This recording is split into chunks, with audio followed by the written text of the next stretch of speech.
রিমালের তাণ্ডবে লন্ডভন্ড উপকূল, হাজার হাজার ঘরবাড়ি বিধ্বস্ত, ৯ জেলায় নিহত ১৪ বিদ্যুৎহীনদের কোটি পরিবার। ঘূর্ণিঝড়ে ক্ষতিগ্রস্ত মানুষের সংখ্যা ৩৭,৫৮,০৯৬ জন। সম্পূর্ণভাবে বিধ্বস্ত হয়েছে ৩৫,৪৮৩টি ঘরবাড়ি। দুর্বল হয়ে নিম্নচাপে পরিণত রিমাল, বৃষ্টিতে ডুবে গেছে চট্টগ্রামের বেশিরভাগ সড়ক। ঢাকায়ও জলাবদ্ধতা, বিদ্যুৎস্পৃষ্ট হয়ে 4 জনের মৃত্যু। এরকম আজকে ঢাকায় যেরকম সকাল থেকে দেখতেছেন সারাদিনই আজকে এরকম থাকবে। কখনো কখনো বৃষ্টি হবে, কখনো কখনো থেমে যাবে, কখনো আপনার আকাশ মেঘাচ্ছন্ন মেঘলা থাকবে, কখনো হালকা দমকা বাতাস হবে। এই অবস্থায় আজকের দিনটা পার হবে। প্রতারণার আরেক নাম রেইনবো এক্সপ্রেস পার্সেল সার্ভিস। গ্রাহকের অর্ধ কোটি টাকা হাতিয়ে নেওয়ার অভিযোগ, লেনদেনের সমঝোতা চুক্তি স্বাক্ষরের পরামর্শ। ক্যান্সার শনাক্তের ৭০% পরীক্ষা হয় না সরকারি হাসপাতালে, বিশেষজ্ঞ চিকিৎসক থাকলেও নেই অবকাঠামো, বিদেশমুখী হচ্ছেন রোগী। এবং এমপি আনার হত্যার তদন্তে কলকাতায় ব্যস্ত সময় ডিবির দল। নিউ টাউনে সঞ্জীবা গার্ডেন পরিদর্শন, এখনো মেলেনি খণ্ডিত লাশ। দেখছিলেন সংবাদ শিরোনাম, সঙ্গে আছি আমি ইশরাত জাহান মনি। এবারে বিস্তারিত। দীর্ঘ সময় ধরে উপকূলে তাণ্ডব চালিয়েছে প্রবল ঘূর্ণিঝড় রিমাল। এতে লন্ডভন্ড হয়ে গেছে অনেক এলাকা।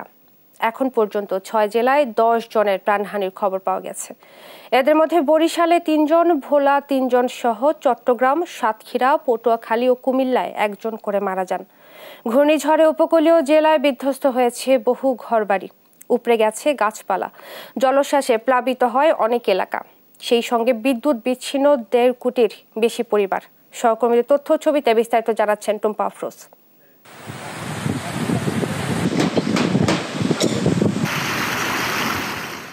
ঘূর্ণিঝড় রিমালের তাণ্ডবের পর এখন উপকূলীয় জেলার যেদিকেই চোখ যায় শুধু ক্ষতচিহ্ন।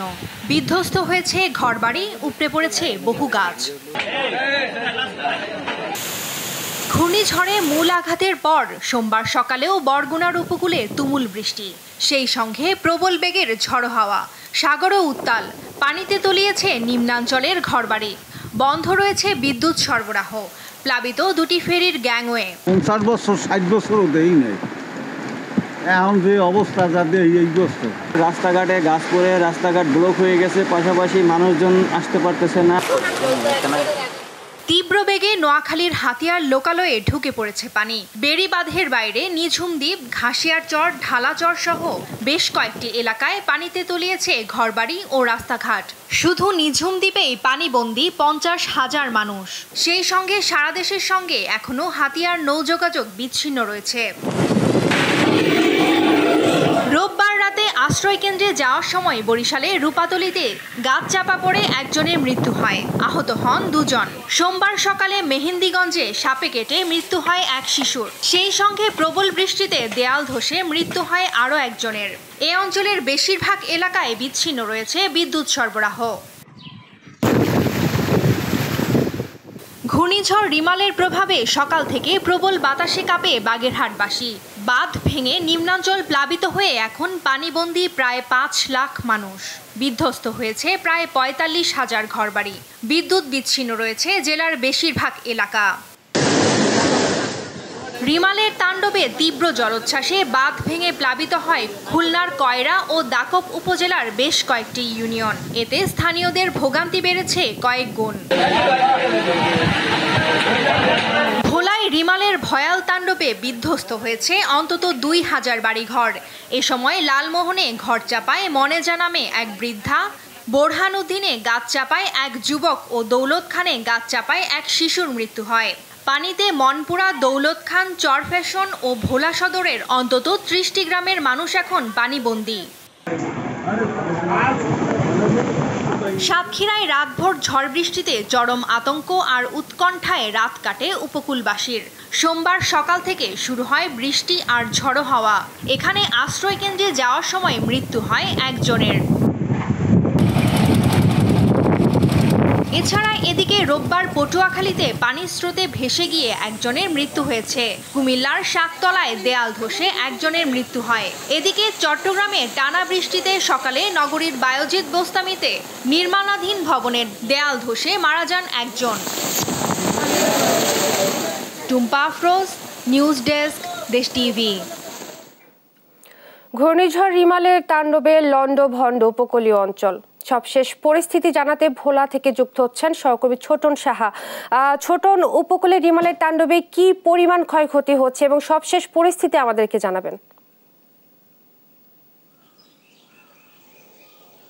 ইশরাত, যেমনটি বলছিলেন, গত রোববার এবং সোমবার টানা 2 দিনই কিন্তু উপকূলের উপর দিয়ে বলা যায় তাণ্ডব চালিয়ে গেছে ঘূর্ণিঝড় রিমাল, এবং যার প্রভাবে বলা যায় যে একেবারে উপকূলের অবস্থা লন্ডভন্ড। এবং আমরা যেমনটি প্রাথমিক যে তথ্য পেয়েছি জেলা প্রশাসনের পক্ষ থেকে, সেখান থেকে যেমনটি বলা হয়েছে 2000 ঘর কিন্তু সম্পূর্ণ বিধ্বস্ত হয়েছে এবং 5000-এর অধিক ঘর কিন্তু আংশিক ক্ষতিগ্রস্ত হয়েছে। এবং এই ঝড়ের কিন্তু 3 জনের মৃত্যু হয়েছে সরকারিভাবে, তবে আমরা জানতে পেরেছি এই মৃত্যুর সংখ্যা বেড়েছে এবং এই মৃত্যুর সংখ্যা 4 জন হয়েছে বলে আমরা এমনটি জানতে পেরেছি। এবং অসংখ্য পুকুর ঘেরের মাছ কিন্তু ভেসে গেছে আমরা যেমনটি জেনেছি। এবং এই মুহূর্তে যে অবস্থা বিরাজ করছে, উপকূলের মানুষ কিন্তু ঘুরে দাঁড়ানোর প্রচেষ্টা করছে, কারণ আজকে সকাল থেকে আমরা দেখতে পাচ্ছি উপকূলে যে স্বাভাবিক অবস্থা সেটি ফিরে এসেছে, কিন্তু জনজীবনে এখনো স্বস্তি ফিরে আসেনি। যারা ক্ষতিগ্রস্ত রয়েছেন তারা কিন্তু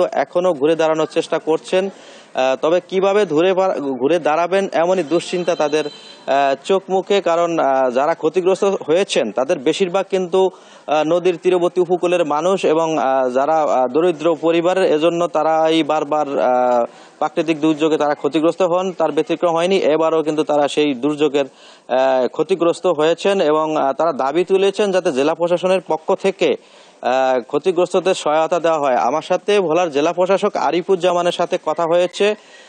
তিনি বলছিলেন ঘূর্ণিঝড়ে যারা ক্ষতিগ্রস্ত হয়েছেন এবং যে নিহত যে পরিবার রয়েছে তাদের জন্য নগদ 25,000 টাকা করে দেওয়ার কথা কিন্তু তিনি বলছেন, এবং যাদের ঘরবাড়ি বিধ্বস্ত হয়েছে তাদেরও ত্রাণ সহায়তা দেওয়ার কথাও কিন্তু তিনি জানিয়েছেন। আরেকটি তথ্য যুক্ত করতে চাই ইশরাত, গত 3 দিন ধরে কিন্তু ভোলায় বিদ্যুৎ সংযোগ বিচ্ছিন্ন রয়েছে এবং ইন্টারনেট সেবা বন্ধ রয়েছে, যে কারণে মানুষ কিন্তু যোগাযোগ করতে পারছে না। একই দিকে যেমনই ঝড়ের প্রভাবে মানুষের জনজীবনে বিপর্যয় নেমে এসেছে, ঠিক তেমনই ভাবে এই বিদ্যুৎ এবং ইন্টারনেট সেবা বন্ধ থাকার কারণে মানুষের দুর্ভোগ যেন আরো বহু গুণে বেড়ে গেছে। এবং যদিও বিদ্যুৎ অফিস থেকে চেষ্টা করা হচ্ছে যে এই বিদ্যুৎ সেবাটি চালু করার জন্য, কিন্তু সময় যত বাড়ছে মানুষের দুর্ভোগের মাত্রা কিন্তু অনেকটা বেড়েই চলছে।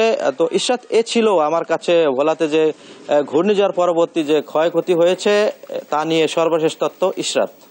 ছোটন, আপনাকে ধন্যবাদ। ভোলা থেকে রিমালের ক্ষয়ক্ষতি নিয়ে বলছিলেন সহকর্মী ছোটন সাহা। ঘূর্ণিঝড়ের প্রভাবে টানা বৃষ্টিতে সোমবার চট্টগ্রাম ও খুলনা নগরীতে সৃষ্টি হয় জলাবদ্ধতা। রোববার রাত থেকে এসব নগরীর নিম্নাঞ্চল তলিয়ে যায় পানিতে। এতে চরম দুর্ভোগে পড়েছেন নগরবাসী। সহকর্মীদের তথ্য ছবিতে বিস্তারিত ডেস্ক রিপোর্টে। ঘূর্ণিঝড় রিমালের প্রভাবে সোমবার সকাল থেকে বন্দর নগরী চট্টগ্রামে শুরু হয় মুষলধারে বৃষ্টি। টানা 3 ঘন্টার বর্ষণে পানিতে তলিয়ে যায় নগরীর বিভিন্ন এলাকা। আবহাওয়া অফিস জানায় সকাল 6টা থেকে 9টা পর্যন্ত নগরীতে বৃষ্টি হয় 132 মিলিমিটার। টানা বৃষ্টিতে নগরীর আগ্রাবাদ, হালিশহর, ওয়াসামোড়, জিইসি 2 নম্বর গেট, মুরাদপুর, বহদ্দারহাট, চকবাজার, কাতালগঞ্জ, বাকলিয়া সহ বিভিন্ন এলাকায় জমে যায় হাঁটু থেকে কোমর সমান পানি। এতে জরুরি প্রয়োজনে সড়কে বের হয়ে চরম ভোগান্তিতে পড়েন নগরবাসী। সেই সঙ্গে থই থই পানি দিয়ে চলাচল করতে গিয়ে বিপাকে পড়ে বিভিন্ন যানবাহনও। একটু বৃষ্টি হইলে পানি দোকান সব ডুবে যায়। পদার্থকের মধ্যে এই জায়গাটা বেশি অতিরিক্ত পানি, 4 থেকে 5 ফিট পানি হয়েছে। এখন মানে কিছুটা পানি কমছে, এখানে দোকানের অনেক ক্ষতিগ্রস্ত হইতেছে। এদিকে রোববার রাত থেকে ঘূর্ণিঝড় রিমালের তাণ্ডবে খুলনা উপকূলে হয় টানা বৃষ্টি। এতে রূপসা, ভৈরব সহ পার্শ্ববর্তী নদ নদীর পানি বেড়ে খুলনা নগরীতে সৃষ্টি হয় জলাবদ্ধতা। নদীর পানি ড্রেনে প্রবেশ করে পার্শ্ববর্তী সড়ক ও নিম্নাঞ্চল প্লাবিত হয়। এতে সড়কে যান চলাচল ব্যাহতের পাশাপাশি নগরবাসী পড়েন ভোগান্তিতে। নিউজ ডেস্ক, দেশ টিভি। ঘূর্ণিঝড় রিমালের প্রভাবে বিপর্যস্ত রাজধানীর জনজীবন। সোমবার দিনভর বৃষ্টিতে জলাবদ্ধতা দেখা দিয়েছে রাজধানীর বিভিন্ন এলাকায়। কোথাও কোথাও জলাবদ্ধতা চরম আকার ধারণ করেছে। আবহাওয়া অফিস বলছে এই বৃষ্টিপাত আজও থাকবে। মাজহারুল ইসলামের রিপোর্ট। দেখতে কক্সবাজারের সমুদ্র সৈকত মনে হলেও এটি রাজধানীর নিউ মার্কেট এলাকা। ভারী বৃষ্টিপাতের ফলে তীব্র জলাবদ্ধতা দেখা দিয়েছে নিউ মার্কেট সহ রাজধানীর আরও অনেক এলাকায়। এতে তীব্র ভোগান্তিতে সাধারণ মানুষ। অল্প একটু বৃষ্টি হলে এই জায়গাটা অন্য কোনো জায়গায় জানি না, নিউ মার্কেট এরিয়াটা এরকম অবস্থা সমুদ্রের মতো হয়ে যায়।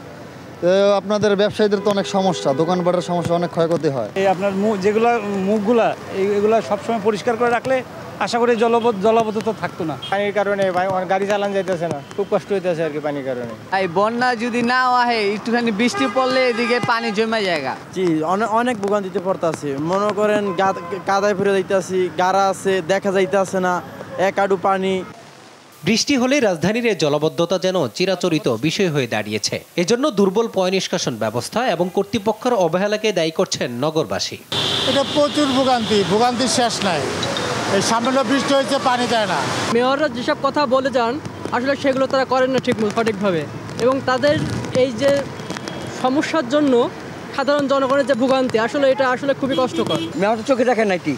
মেয়র তো অবশ্যই জানে এইখানে অবস্থা কি, আজকের না তো, এটা পুরানো ইতিহাস। এটা আবহাওয়া অফিসের তথ্য, রিমালের প্রভাবে শুরু হওয়া বৃষ্টিপাত ঢাকা সহ সারা দেশে থাকবে মঙ্গলবার পর্যন্ত।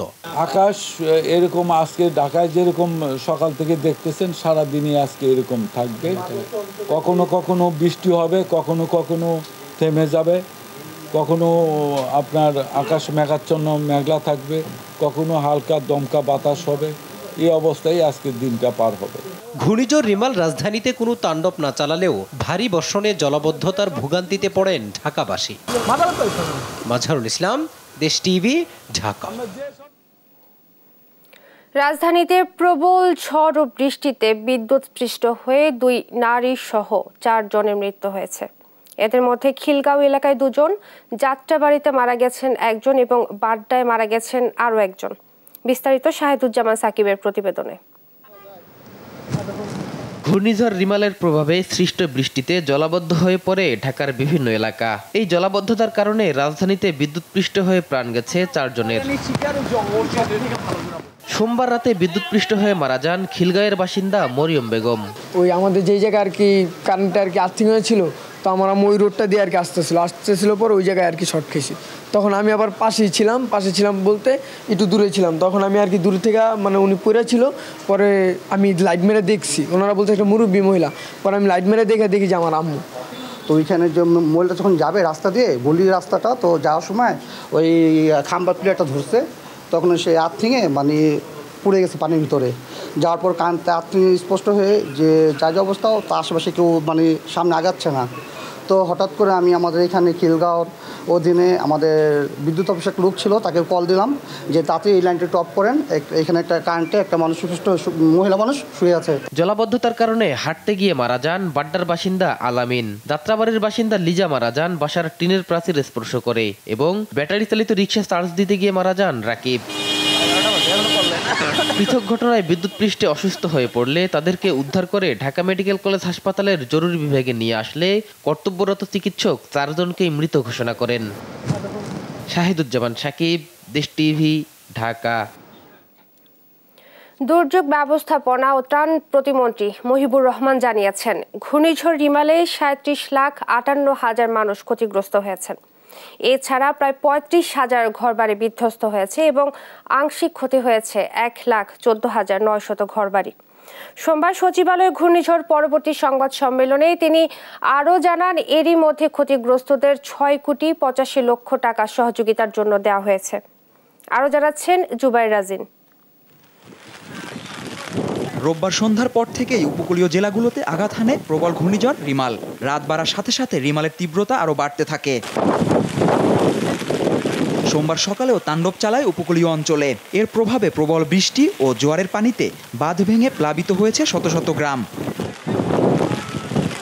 ঘূর্ণিঝড় রিমালের ক্ষয়ক্ষতি নিয়ে সোমবার বিকেলে সচিবালয়ে ব্রিফিং করেন দুর্যোগ ব্যবস্থাপনা ও ত্রাণ প্রতিমন্ত্রী মহিবুর রহমান। জানান, এ পর্যন্ত 10 জন প্রাণ হারিয়েছেন। এতে 37,58,000 মানুষ ক্ষতিগ্রস্ত হয়েছে। এছাড়া প্রায় 35,000 ঘরবাড়ি বিধ্বস্ত হয়েছে এবং আংশিক ক্ষতি হয়েছে 1,14,900 ঘরবাড়ি। এ পর্যন্ত প্রাপ্ত তথ্য অনুযায়ী খুলনা, সাতক্ষীরা, বরিশাল, পটুয়াখালী, ভোলা ও চট্টগ্রামের মোট 10 জনের মৃত্যুর খবর পাওয়া গেছে। ক্ষতিগ্রস্ত উপজেলার সংখ্যা 160টি।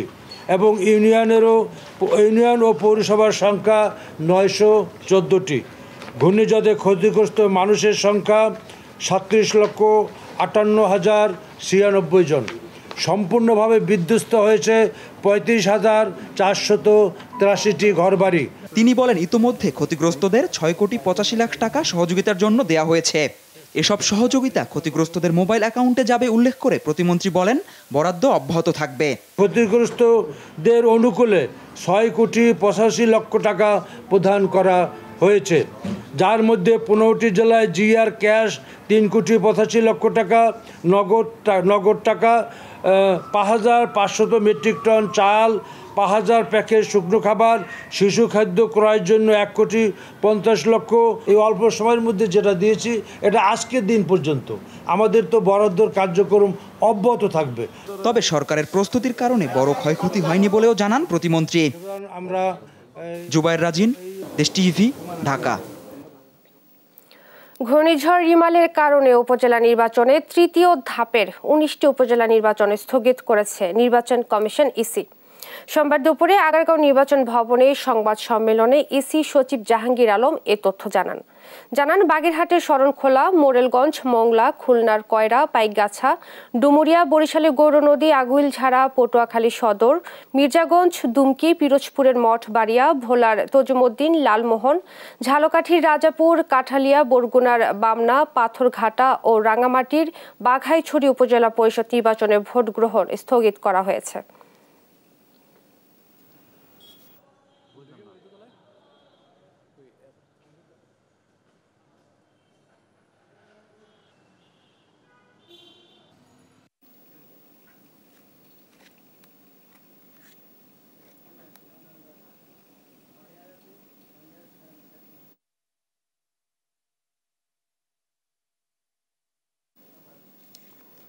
ঘূর্ণিঝড় রিমালের প্রভাবে টানা বৃষ্টিতে বিপজ্জনক হয়ে উঠেছে পাহাড়ি জনপদ। এতে বান্দরবানে বেড়েছে পাহাড় ধসের শঙ্কা। ঝুঁকিপূর্ণ বসতি ছেড়ে লোকজনদের নিরাপদ আশ্রয়ে সরে যেতে প্রশাসন ও পৌরসভার পক্ষ থেকে করা হয়েছে মাইকিং। খোলা হয়েছে আশ্রয় কেন্দ্র। সহকর্মী আবুল বাশার নয়নের তথ্যছবিতে শুভশ্রী রায়ের ডেস্ক রিপোর্ট। এভাবেই জীবনের ঝুঁকি নিয়ে বছরের পর বছর বান্দরবানের পাহাড়ের কোলে বসবাস করছেন লক্ষাধিক মানুষ। সামান্য বৃষ্টিতেই যেখানে বেড়ে যায় প্রাণহানির শঙ্কা। বান্দরবান সদরের ইসলামপুর, লাঙ্কিপাড়া, হাফেজগোনা, কালাঘাটা, আলীকদম উপজেলার পোয়ামুড়ি, আমতলী সহ বেশ কয়েকটি উপজেলার চিত্র এটি। ঘূর্ণিঝড় রিমালের প্রভাবে রোববার রাত থেকেই গুড়ি গুড়ি ও থেমে থেমে বৃষ্টিতে বিপজ্জনক হয়ে ওঠে এই পাহাড়ি জনপদ। কিন্তু নিরুপায় হয়েই বছরের পর বছর মৃত্যু ঝুঁকি নিয়ে বসবাস করছেন এই জনগোষ্ঠী, যাদের অধিকাংশই হতদরিদ্র শ্রমিক। কষ্টে আছি, মানে পানি ঢুকে তারপরে ঘর ভেঙে মানে পাহাড় ভেঙে পড়বে ওরকম আশঙ্কাতেই আছি।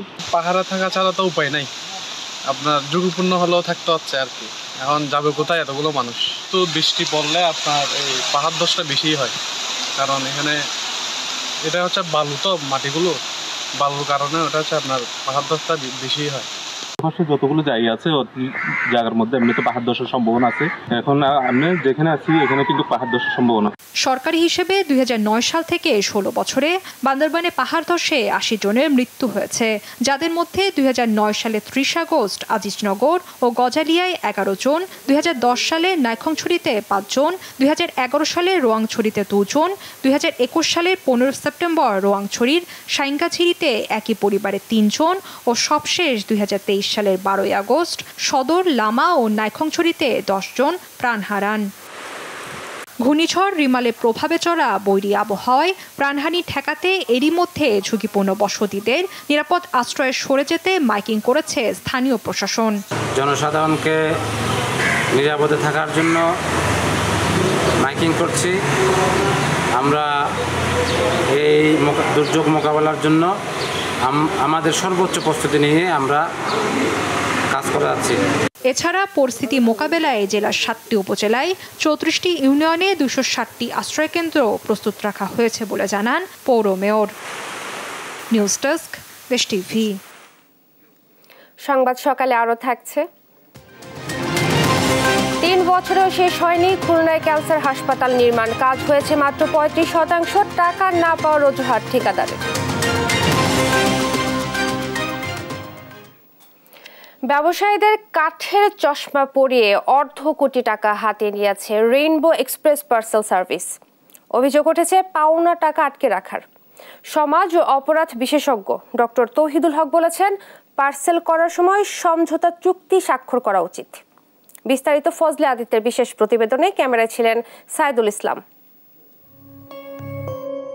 ইভেলি ইওরেঞ্জের মতো গ্রাহকের লাখ লাখ টাকা আটকে রাখা আরেক প্রতিষ্ঠান রেইনবো এক্সপ্রেস পার্সেল সার্ভিস।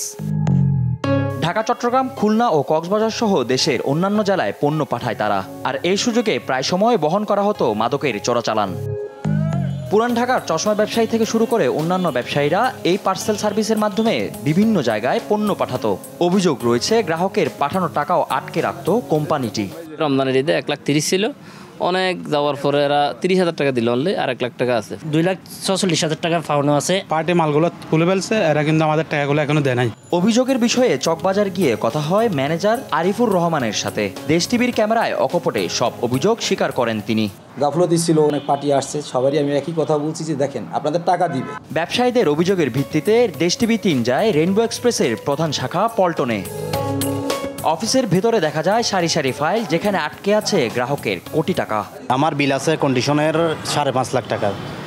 তো ওনারা টাইম দিয়েছে আমাকে 3টা। ওনারা রিসিভ করছে, তারপরে আমি তার পরের মাসে 2 তারিখ বা 3 তারিখ আসছি টাকা নেওয়ার জন্য। এখন আমি আমার টাকাটা পাইনি। 15 তারিখের পরে 19 তারিখের পরে আজকে 20 তারিখে আবার ডেট দিছে, আজকে 3 মাস। অফিসে না থাকায় মুঠোফোনে যোগাযোগ করা হয় প্রতিষ্ঠানটির ব্যবস্থাপনা পরিচালকের সাথে। আমি প্রায় ডেট দিয়ে থাকি, কিন্তু যে আমাকে টাকাটা দিবে, যার কাছে সে মিস করেছে, বাট তার দোষটা আমারই। এই জন্য আমি মনে করি এই মাসের মধ্যে না হলেও আগামী মাসের 7 তারিখের মধ্যে পারবো, বাট এর আগেও হয়ে যেতে পারে। তবে এ ধরনের পার্সেল কোম্পানির সাথে কন্ডিশনে পণ্য পাঠানো ও লেনদেনের ক্ষেত্রে অবশ্যই MOU চুক্তি করার পরামর্শ দেন বিশেষজ্ঞরা। যারা কোনো পার্সেল কোম্পানির সাথে এই ধরনের কন্ডিশনিং ওয়েতে তার মানে কোনো বিষয়ে আবদ্ধ হবেন, অবশ্যই তারা একটা MOU করে নেবেন। যে MOU করা থাকলে তখন এটা তার কিন্তু একটা বলা যেতে পারে একটা গাইডলাইন হিসাবে কিন্তু কাজ করে। এই ধরনের অপরাধীদের আইনের আওতায় এনে শাস্তি নিশ্চিতের আহ্বান জানান তিনি। এই পার্সেল কোম্পানিগুলোকে একটা নির্দিষ্ট ফ্রেমের মধ্যে বা একটি কাঠামোর মধ্যে নিয়ে আসার জন্য যেটা করা, যে সেটি হলো যে যাদের বিরুদ্ধে এই ধরনের অভিযোগগুলো রয়েছে তাদের কার্যক্রমটাকে আসলে বন্ধ করে দেওয়া। যারা প্রতিনিয়ত এই ধরনের পার্সেল কোম্পানি ব্যবহার করছেন তাদের আরও সচেতন হওয়ার পরামর্শ দেন তিনি। ফজলে আদিত্য, দেশ টিভি, ঢাকা। দেশে ক্যান্সার আক্রান্ত 2 লাখ রোগীর প্রায় 10% ব্লাড ক্যান্সারের। উন্নত মানের জেনেটিক ও মলিকুলার ল্যাব না থাকায় শনাক্ত হয় না অধিকাংশ। ক্যান্সার শনাক্তের 70% পরীক্ষা হয় না দেশের সরকারি হাসপাতালে। দেশে 160 জনের বেশি ব্লাড ক্যান্সার বিশেষজ্ঞ থাকলেও প্রযুক্তি ও সুযোগ সুবিধার অভাবে করাতে পারেন না কোনো চিকিৎসা। এতে মাত্রাতিরিক্ত ব্যয়, অর্ধেক মানুষের মৃত্যু হয় চিকিৎসা ছাড়াই। বোন মেরু ট্রান্সপ্লান্ট করালে অধিকাংশ রোগী ভালো হলেও প্রয়োজনীয় অবকাঠামো না থাকায় সম্ভব হচ্ছে না। এতে দিনে দিনে বিদেশমুখিতা বাড়ছে রোগীদের। বিস্তারিত হাসান মাহমুদের রিপোর্টে। ময়না খাতুন ও মুশরেত আলম দম্পতি 2 বছরের সন্তান আরিয়ানকে নিয়ে ঘুরছেন বঙ্গবন্ধু শেখ মুজিব মেডিকেল বিশ্ববিদ্যালয়ের বারান্দায়। 1 বছর আগে রক্তে ক্যান্সার শনাক্ত হলে পরিবারে নেমে আসে অন্ধকার। শেষ পর্যন্ত নিজের ভিটেমাটি বন্ধক রেখেছেন। সব হারিয়ে এখন আয়ানের অবস্থা অনেকটাই অস্থিতিশীল, কিন্তু কোনোভাবেই পারছেন না ব্যয় মেটাতে। গত রমজান থেকেই অনেক বেশি হয়ে গেছে, এখন অতিরিক্ত বেশি হয়ে গেছিল। এখন টাকার জন্য চিকিৎসা শুরুই করতে পারতেছি না। বঙ্গবন্ধু শেখ মুজিব মেডিকেল বিশ্ববিদ্যালয়ের হেমাটোলজি বিভাগে ভর্তি 13 বছরের শাকিল। 1 বছর ক্যান্সারের সঙ্গে লড়াইয়ে 10 লাখ টাকার বেশি খরচ করে দিশেহারা পুরো পরিবার। আমার আত্মীয় স্বজন যতজন আছেন, বিদেশি প্রবাসী, সবাই আমার সাহায্য করছেন, সবাই আমার দিয়া এই 8-10 লাখ টাকা গেছে। এখন স্যার আবার তারা বেশি রয়েছে, আমি কিভাবে দিব স্যার? এ বিভাগে ভর্তি অধিকাংশ রোগীর পরিবারের অবস্থা শোচনীয়। কয়েকদিন পর হঠাৎ করে জ্বর আসছে, ব্রাহ্মণবাড়িয়া হসপিটালে ভর্তি করার পরে সিবিসির রিপোর্ট খারাপ দেখে আর ঢাকা নিয়ে আসছে। শরীর দুর্বল লাগতেছে, খাইতেছে না, খাওয়া কম, এরকম অবস্থা। মাত্র 10% পরিবার ক্যান্সার চিকিৎসা শেষ করতে পারে, আর অর্ধেকের বেশি পরিবার চিকিৎসা ছেড়ে দেয় মাঝপথে। ফলে চিকিৎসা ছাড়াই মারা যান এসব রোগী।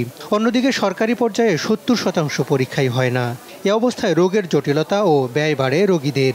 এই সেলে টাইপে আমার এখানে হয় না, মলিকুলার টেস্ট আমার এখানে ন, সার্জারি আমার এখানে হয় না, তো এই সেলে হাই রেজলিউশন সিটি এখানে হয় না, ফ্লো সাইটোমেট্রি আমরা করতেছি, এইটাও আমরা যে মানে আরও ব্যাপক পরিসরে আমরা করতে পারিনি। তাহলে এই টেস্টগুলি কোথেকে করি আমরা বুড়ো করি বেশিরভাগ ক্ষেত্রে। বোন ম্যারো ট্রান্সপ্লান্ট করতে পারলে স্বাভাবিক জীবনে ফেরানো যায় অধিকাংশ রোগীকে। দেশে দক্ষ ও প্রশিক্ষিত চিকিৎসক থাকলেও অবকাঠামো ও যন্ত্রপাতির অভাবে থমকে আছে বলে জানান এ বিশেষজ্ঞ।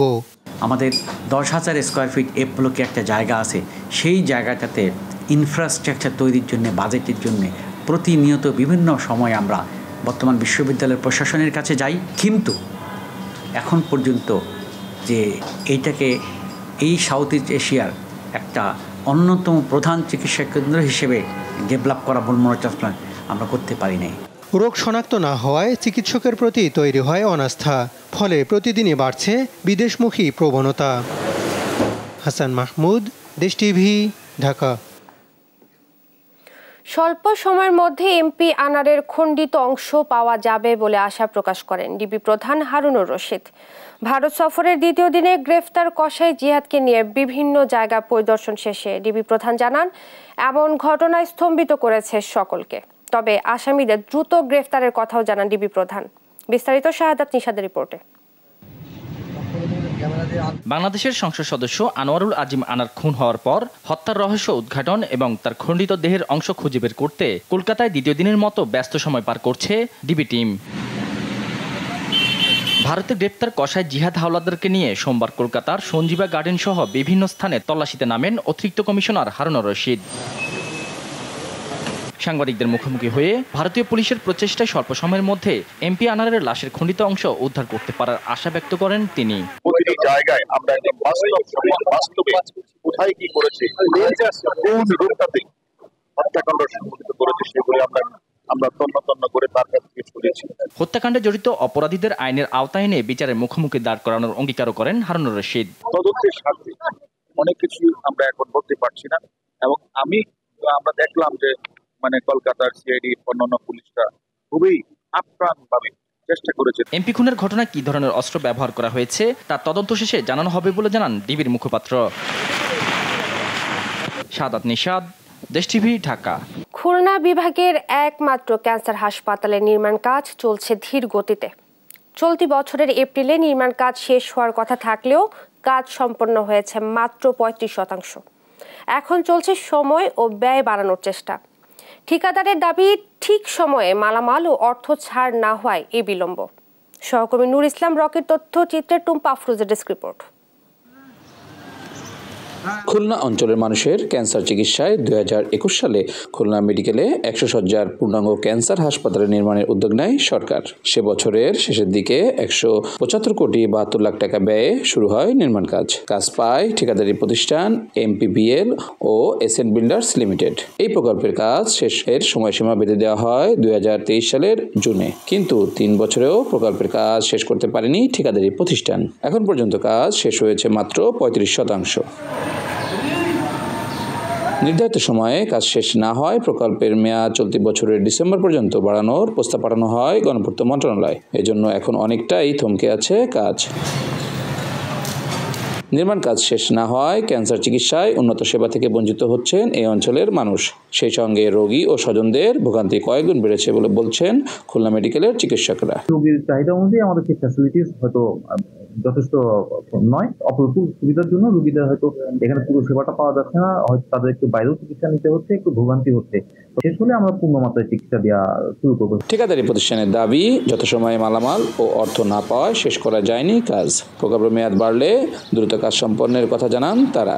অন্তরার কারণ হচ্ছে আমরা যথাসময়ে পাথর পাই না। আমরা ইচ্ছে করে কিন্তু পাথর ম্যানেজ করতে পারি না। প্রকল্পের মেয়াদটা বাড়াবে বলে চেষ্টা করতেছে, এখনো বাড়ে নাই। আমরা গত জুন মাসে টাকা পাইছিলাম, আর কোনো টাকা পাই। 17 তলা ভবনটির নাম ক্যান্সার চিকিৎসা কেন্দ্র হলেও ভবনটিতে কিডনি ও হৃদরোগ বিভাগ থাকবে বলে জানায় হাসপাতাল কর্তৃপক্ষ। তাই এই হাসপাতালে সুফল পেতে দ্রুত কাজ শেষ করার দাবি স্থানীয়দের। নূর ইসলাম রকি, দেশ টিভি, খুলনা। সংবাদ সকালে আরও থাকছে। বিশ্বকাপের প্রস্তুতি ম্যাচে আজ মাঠে নামবে বাংলাদেশ। আবারও প্রতিপক্ষ যুক্তরাষ্ট্র। নিজেদের ছালিয়ে নেবেন শান্ত সাকিবরা। বিলুপ্তির পথে মুন্সিগঞ্জ মীর কাদেমের 100 বছরের ধবল গরু লালন পালনের ঐতিহ্য। একসময় কোরবানি ঈদ ঘিরে এখানে 1.5 থেকে 2 শতাধিক খামারে ধবল গরু পালন হলেও এখন এই সংখ্যা কমে এসেছে 10 থেকে 12টিতে। খামারিরা বলছেন, ইনজেকশন দিয়ে গরু মোটা তাজাকরণের প্রতিযোগিতা বাড়ায় এই খাতে টিকতে পারছেন না তারা। সহকর্মী সুমিত সরকার সুমনের তথ্য ছবিতে জানাচ্ছে দিবাশ্রী বড়ুয়া। মুন্সিগঞ্জের মীর কাদিমের ধবল গরু। এসব পশুর চোখের পাপড়ি সহ সারা শরীর সাদা হওয়ায় এগুলো ধবল গরু হিসেবে পরিচিত। এই গরু পুরান ঢাকার হাটে কুরবানির ঈদের প্রধান আকর্ষণ। শুধু মীর কাদিমের ধবল গরু বিক্রির জন্য পুরান ঢাকার রহমতগঞ্জের গনিমিয়ার হাটের প্রচলন শুরু হয়েছিল 100 বছর আগে। একসময় মীর কাদিমের 2 শতাধিক খামারে কয়েকশো হাজার ধবল গরু মোটা তাজাকরণ হতো। পরে এসব গরু বিক্রির জন্য তোলা হতো বাজারে। কিন্তু নানা সংকটে এখন এ গরুর খামারির সংখ্যা নেমে এসেছে মাত্র 10 থেকে 12 জনে। এর পেছনে ইনজেকশন দিয়ে গরু মোটা তাজাকরণে অসাধু প্রতিযোগিতা সহ গোখাদ্যের দাম বৃদ্ধিকে দায়ী করেছেন খামারিরা। বাংলাদেশের মধ্যে মীর কাদিমের গরু ঐতিহ্যবাহী, আর পুরনো ঢাকার এই গরু সবচেয়ে বেশি ঢাকার পুরনো ঢাকার মানুষ এই গরু ঐতিহ্যবাহী গরুই করে। সারা বাংলাদেশের মধ্যে এই গরুই 1 নম্বর গরু। এটার চাহিদা কেন? খামারিরা বলছেন, ধবল গরু লালন পালনে ব্যবহার হয় না ইনজেকশন কিংবা কোনো মোটা তাজাকরণ ঔষধ। খৈল, ভুসি, কুড়া, চালের গুঁড়া খাইয়ে প্রাকৃতিকভাবেই লালন পালন করা হয় এসব পশু। এতে এসব গরুর মাংস সুস্বাদু হওয়ায় চাহিদাও থাকে বেশ। বর্তমানে আর 3 টাইমে মনে হয় পরিষ্কার রাখতে আছি, যাতে সৌন্দর্য থাকে, মানুষ দেখে যে একটা চয়েসের ভিতরে থাকে। ঠিক আছে, এই কারণে আমরা সবসময় গরু পরিষ্কার রাখি। মীর কাদিমের গরুটি অনেক চাহিদা এবং গোস্তটি খাইতে অনেক স্বাদ, এবং আমরা কোনো সুই মারি না, কোনো ট্যাবলেট খাওয়াই না। আমরা খাওয়াই দানাদার খাবার এবং কাঁচা ঘাস। আমরা এই গরুগুলাকে দানাদার খাবার খাওয়াই, যেমন বুটের ভুসি, গমের ভুসি, খেসারি ভুসি, মুসুরি ভুসি এবং মুস্তা খৈল এবং গমের ভুসি। যদিও হারিয়ে যাওয়া ঐতিহ্য ফিরিয়ে আনতে নানা উদ্যোগের কথা জানান জেলা প্রাণী সম্পদ কর্মকর্তা। এই গরুগুলাকে, বিশেষ করে মুন্সিগঞ্জের সকল গরুকেই আমরা রোগ প্রতিরোধ নিয়ন্ত্রণের লক্ষ্যে টিকা প্রদান করি। প্রাণী সম্পদ অফিস থেকে নির্ধারিত মূল্যে আমাদের প্রাণী সম্পদ সম্প্রসারণ কর্মকর্তার মাধ্যমে টিকা প্রদান করা হয়, এবং প্রাণী সম্পদ দপ্তর থেকে কোনো রোগবালাই হলে তার চিকিৎসা সেবা প্রদান করা হয়। বর্তমান বাজারে এসব ধবল গরু বিক্রি হয় 2 থেকে 4 লাখ টাকা পর্যন্ত। নিউজ ডেস্ক, দেশ টিভি। এবার আন্তর্জাতিক প্রসঙ্গ। রাফায় আশ্রয় শিবিরে ভয়াবহ বিমান হামলাকে দুর্ঘটনা বললেন নেতানিয়াহু। আন্তর্জাতিক রাজনৈতিক অঙ্গনে নিন্দার ঝড় ওঠার পর সোমবার ইসরায়েলের পার্লামেন্টে দেয়া ভাষণে এই কথা জানান তিনি। একই সঙ্গে লক্ষ্য পূরণ না হওয়া পর্যন্ত হামলা চালিয়ে যাওয়ার অঙ্গীকারও করেন তিনি। এছাড়া এ ঘটনায় তদন্ত চলছে বলেও জানিয়েছে ইসরায়েলের শীর্ষ সামরিক প্রসিকিউটর। এর মধ্যেই গাজায় চলছে ইসরায়েলি বর্বরতা। এদিকে বিভিন্ন আন্তর্জাতিক গণমাধ্যমের বরাতে জানা যায়, রাফার তাল আল সুলতান, সৌদি তাল জারুব এবং আল হাসাসিন এলাকায় লক্ষ্যবস্তু করে গুলি চালিয়ে যাচ্ছে নেতানিয়াহু বাহিনী। এতে বহু ফিলিস্তিনিকে হতাহতের আশঙ্কা করা হচ্ছে।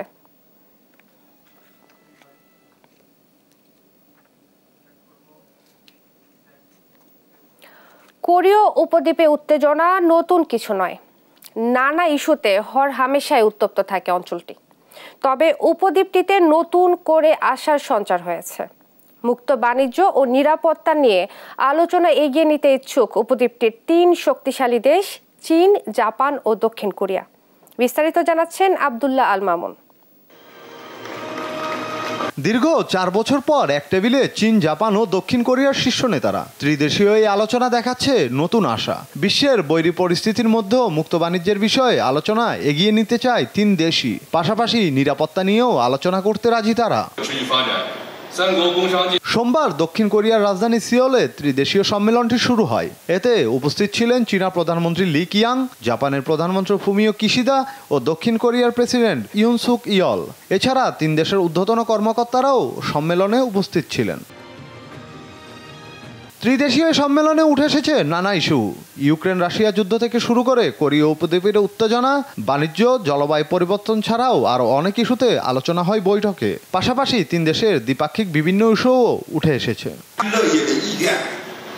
সম্মেলনের শুরুতেই চীনা প্রধানমন্ত্রী লি ত্রিদেশীয় রাজনীতির পটভূমি তুলে ধরেন। এই বৈঠক একটি নতুন সূচনা পশ্চিম এশিয়ার পাওয়ার হাউসগুলোর জন্য। আমাদের অর্থনীতি ও বাণিজ্যকে রাজনীতি থেকে আলাদা রাখা দরকার। সুরক্ষাবাদের অবসান ও সরবরাহ শৃঙ্খলকে ঠিক রাখতে হবে। চীন, দক্ষিণ কোরিয়া ও জাপানের সম্পর্ক বহুদিনের। আমাদের এই সুসম্পর্ক পরিবর্তিত হবে না। আঞ্চলিক শান্তি ও স্থিতিশীলতা রক্ষার জন্য আমাদের লক্ষ্যের পরিবর্তন হবে না। সম্মেলনের পর প্রকাশিত যৌথ বিবৃতিতে বলা হয়, 3 নেতা নিয়মিতভাবে ত্রিপক্ষীয় সম্মেলন করতে একমত হয়েছেন। ত্রিমুখী সহযোগিতা করতেও সম্মত তারা। ত্রিপক্ষীয় বৈঠকের পরবর্তী অধিবেশন অনুষ্ঠিত হবে জাপানে। ত্রিদেশীয় সম্মেলন শুরুর কয়েক ঘন্টা আগে মহাকাশে আরও একটি স্যাটেলাইট পাঠানোর কথা জানিয়েছে উত্তর কোরিয়া। বিষয়টি টোকিওকে জানিয়েছে পিয়ংইয়ং। তবে উত্তর কোরিয়ার এমন প্রচেষ্টায় খুশি নয় দক্ষিণ কোরিয়া। বিষয়টি জানার পর আকাশে মহড়া চালিয়েছে তারা। পাশাপাশি দেশটির প্রেসিডেন্ট ইউন সুক পিয়ংইয়ংয়ের কার্যক্রমে আন্তর্জাতিক মহলকে প্রতিক্রিয়া জানানোর আহ্বান জানায়। তবে ত্রিদেশীয় সম্মেলনে পিয়ংইয়ংয়ের স্যাটেলাইট ইস্যুটি টানেননি দক্ষিণ কোরিয়ার প্রেসিডেন্ট। কথা বলেন 3 দেশের বাণিজ্য নিয়েই। কোরিয়া, জাপান ও চীনের অর্থনৈতিক সহযোগিতার বিষয়ে সব পক্ষের সরকারই আগ্রহী। তারা এতে সমর্থন দিচ্ছে। একই কাজ করেছে ব্যবসায়ীরা। মহামারীর পরবর্তী বিশ্বব্যাপী সরবরাহ শৃঙ্খলা অনিশ্চয়তা থাকলেও ব্যবসায়ী নেতারা ঘনিষ্ঠ যোগাযোগ ও সহযোগিতা বজায় রেখেছেন। আব্দুল্লাল মামুন, নিউজ ডেস্ক, দেশ টিভি।